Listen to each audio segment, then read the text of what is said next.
बाबूजी बोल बेटा। जोन बियावा में तय भइले सामान वो मिली ना?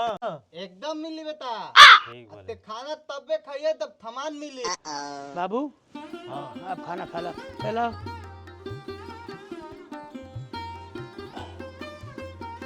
लो।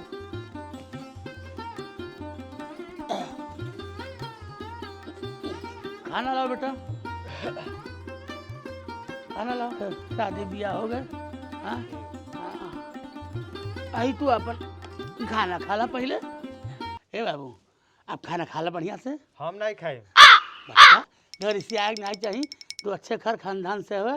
देखा शादी ब्याह में जो हमें भगवान दहला दहली अब तू खाना खा ला। बाबूजी हम नहीं खाए।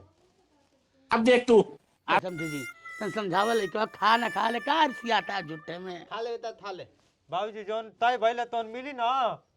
मिली खा ले। रुको खा ले जरा। पहले। खा लग जो मिले घर मिल के का चाहिए तू के अब देखा बाबूजी हमके थार चाहिए।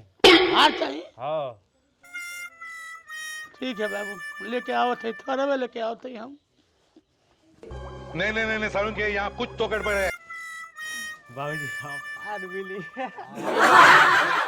अब घूम चलाए खूब चलाई। ए बेटा है ला थार अब खाना खा ला। बाबूजी ये का? यह थार है मर्दवा, यह थार हमन के जमाना में यही थार कहा बेटा थार यह थार हो? थार चला। हमके ही नहीं थार चाहिए। सब कौन थार था। हमके पहिया वाला थार चाहिए। ठीक है बेटा तू रुसिया मत यही हम पहिया लगवा दे दे ठीक बा। अरे दादा कैसे कैसे लोग बुझते नहीं हो तुम लोग यार। अब क्या चाहिए?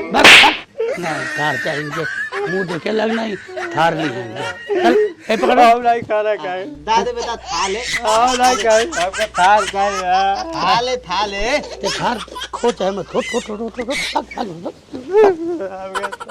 बिया हुआ नहीं करो। खा ले कम से कम आ जाओ। पत्ता